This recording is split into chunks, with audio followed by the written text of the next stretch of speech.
You know what's the scariest thing? Walking into a room full of people and feeling invisible.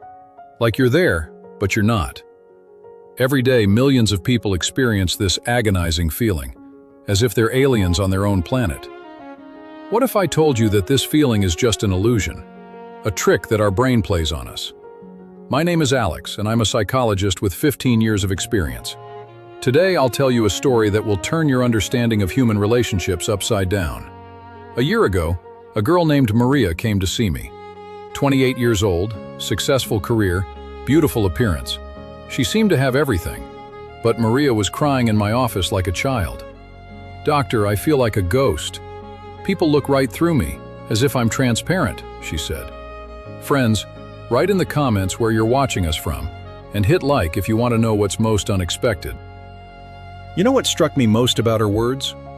Maria was describing exactly the same thing that 80% of my clients feel. But the most shocking discovery was yet to come. When I conducted a special experiment with her, I asked Maria to record every social interaction for a week, literally every hello and goodbye. The result shocked even me. In 7 days, she counted 237 positive contacts. 237! And she swore nobody talked to her. How is that even possible? Turns out, our brain works like a filter. It ignores the positive and amplifies the negative 1,000 times. Imagine, during the day 10 people said hello to you, 5 smiled, 1 gave you a compliment. But one single person ignored you. And what will your brain remember? Right, only that one person. This is called negative attention bias, an ancient survival mechanism that's destroying us today. Once this saved our ancestors from predators. Better to be scared of a shadow 10 times than miss a tiger once. But in the modern world, this mechanism turns everyone into a paranoid. We see threats where there are none. Remember your school years? How painful it was when you weren't picked last for a team. And how many times were you picked normally? Hundreds. But we only remember the pain of rejection. Back to Maria. After a month of working with her, a miracle happened. She started noticing what had always been there. A colleague brought her coffee every morning. Her neighbor always said hello in the elevator. The cashier at the store remembered her name. All these people had been part of her life for years, but her brain simply didn't notice them. Now pay attention. I'll give you 3 specific techniques that will change your life starting tomorrow. First technique, positivity journal. Every evening, write down 5 good moments of interaction from your day. Sounds cliché? Hold on. After a week, your brain will automatically start looking for these moments during the day. It's like training a muscle. The more you practice noticing the good, the stronger this skill becomes. Second technique, first step rule. Don't wait for others to talk to you. Start the conversation yourself. But what if they reject me, you ask? What if they don't? Statistics are on your side. 92% of people respond positively to friendly interaction. 92.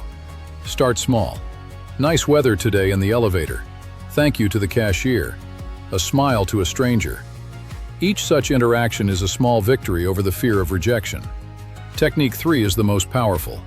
Perspective flip. Instead of, nobody likes me, think, I don't let myself be liked. The difference is huge. In the first case, you're a victim. In the second, master of your own destiny. I've seen this technique literally bring people back to life. They stopped hiding and started living. I remember another client, Andrew.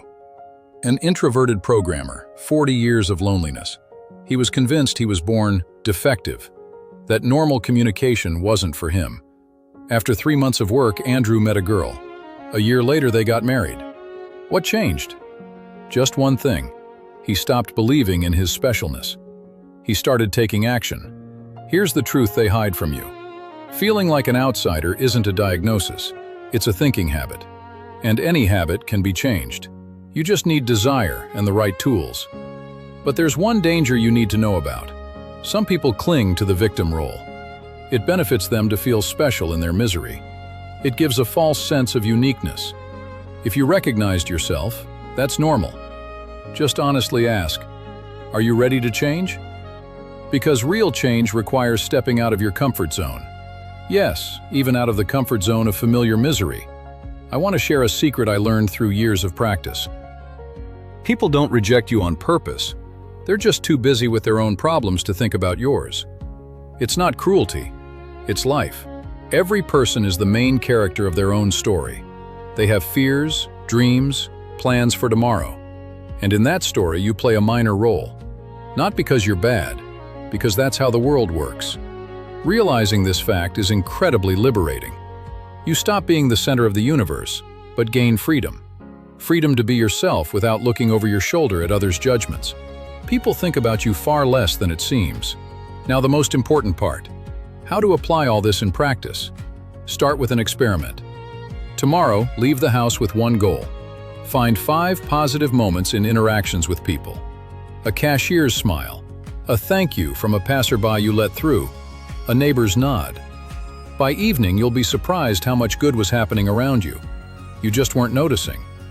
The next day, try to create 3 positive moments yourself. Thank someone, praise them, offer support. You'll see, people open up like flowers in the sun. And the sun in this case is your attention and kindness. After a month of such exercises, your reality will change dramatically. The world won't change, your perception of it will. Remember Masha's story? 6 months later, she became department head. She made real friends.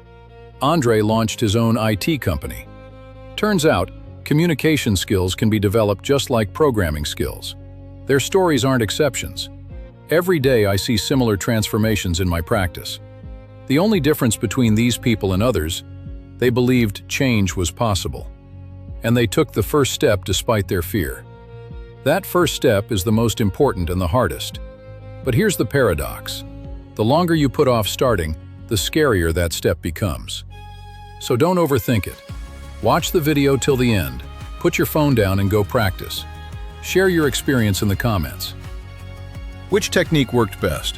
What challenges did you face? Remember, you're not alone in your struggles. Millions of people feel the exact same way, and millions have already found their way out.